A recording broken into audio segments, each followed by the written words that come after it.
Now please be very attentive, because now we are going to begin with the ultrastructure of chloroplast. Look at this very beautiful model of chloroplast. How does it appear to you? Well, to me, if I want to say that this chloroplast is covered with some envelope, and inside there is a core which is going to contain many these structures, as you can see inside. So this model of chloroplast beautifully portrays that this chloroplast structure is made of the outer envelope, and inside this is a core which contains these structures. Okay, so now we are going to discuss these structures, that is the envelope, the matrix or the stroma, thylakoids, paranoid, stigma in greater detail, just to make you very clear about this ultrastructure of chloroplast, which is also very important from examination point of view. Okay, so let us begin with this ultrastructure of chloroplast. As you see here, this is the chloroplast structure. Here we will be talking about the envelope first. Okay, this envelope means the outer covering, and when we talk about the envelope of chloroplast, here you need to remember that there are two membranes. I told you that chloroplast is a plastid, and plastids are those organelles that have actually two membranes. Okay, so same way chloroplast is also having two membranes. One is the outer membrane and the other is the inner membrane.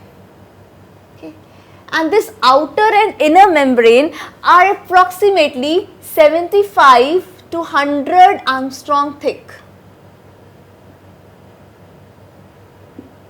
This outer and inner membrane are approximately 75 to 100 angstrom thick. Between this outer and inner membrane, there is some space which we call as intermembrane space, or you can call it as perichloroplastidial space, perichloroplastidial space, or you can also call it as interplastidial space. You can also call it as interplastidial space. So when you look here, you can actually have a clear view of what I am trying to say. This envelope has an outer membrane, an inner membrane, and between these two membranes we have an intermembrane space, which we can also call as perichloroplastidial space or interplastidial space. Okay, we can also call this intermembrane space as perichloroplastidial space or interplastidial space, and this perichloroplastidial or interplastidial space can be around 100 to 120 angstrom thick. Okay, this can be around 100 to 120 angstrom thick, and you know that 1 angstrom is equal to 10 raised to power minus 10 meters.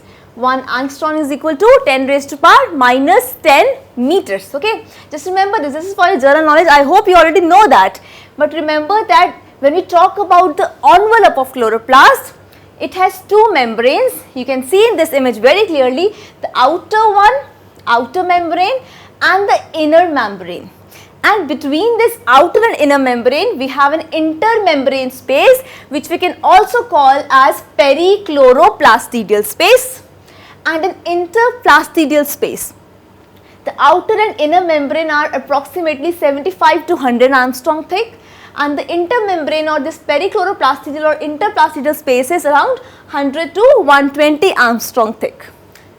Now when we talk about this envelope, it is also very important to say that when we talk about this intermembrane space, it is connected to, it can communicate with an organelle, that is endoplasmic reticulum. Okay, so this has a connection with ER. Your ER is what? Endoplasmic reticulum. Okay, this ER means endoplasmic reticulum. So this intermembrane space can communicate with endoplasmic reticulum. Okay, we'll discuss how is this functioning helping the chloroplast, how this process helps the chloroplast, this arrangement of this intermembrane space and how this happens. But remember that this intermembrane space communicate with this endoplasmic reticulum. Next, I have told you that there are most generally two membranes, outer and inner membrane, in case of the envelope of chloroplast. But in some cases, there can be 3 or 4 membranes also. So let us take a few examples in case of, if we talk about, there are 3 membranes. Now, if we talk about 3 membranes, then these 3 membranes are generally found in case of algae. And here also I can cite an example, euglenoids or dinoflagellates. Okay. So 3 membranes are found in case of algae, that is euglenoids or dinoflagellates. This is just to cite an example that it is not always there that this chloroplast has 2 membranes, it can have 3 membranes in case of some algae. Okay. And this envelope can also have 4 membranes in case of diatoms. Then in certain algae, that is yellow, green, brown and golden algae. Okay. So here you can actually remember that it is not always there that the chloroplast contains just 2 membranes. Some exceptions are there. Some algae contains 3 membranes and some also contain 4 membranes. Okay. Now, just explaining you this, I mean to say that depending upon their function, depending upon their structure, these chloroplasts has important functions also. Okay, so here if we talk about the outer membrane, this outer membrane is permeable membrane. Okay, so this outer membrane is a permeable membrane. Now what is a permeable membrane? Permeable membrane is the membrane which allows solutes and solvents to go inside them. Means it is going to allow everything to go inside. Okay, it is permeable. It allows to go inside. So outer membrane is permeable. So the solvents or the solutes, they can enter easily, they can cross this barrier of this outer membrane because this outer membrane is what? It is a permeable membrane. Next we talk about the inner membrane. Now this inner membrane is a semi-permeable membrane. It is a semi-permeable membrane. When I say it is a semi-permeable membrane, it means it is only going to allow some selected materials to go inside this structure, this chloroplast. Okay.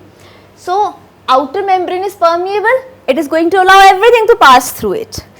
The inner membrane is semi-permeable, it will just allow only selected materials to pass through it. So that is why there are some carrier proteins. Okay. In case of inner membrane, there are some carrier proteins. These carrier proteins are going to carry those selected materials inside this organelle, that is this chloroplast. Okay. So since outer membrane is permeable, it is going to allow everything come inside. This inner membrane is semi-permeable, it is going to allow only selected materials to come. And this semi-permeable membrane has many what? It has many carrier proteins. So these carrier proteins are going to facilitate the entry of those materials inside this membrane. Okay. So this inner membrane has some what? Carrier proteins which are going to facilitate the entry of these particles which are going to enter this inner membrane.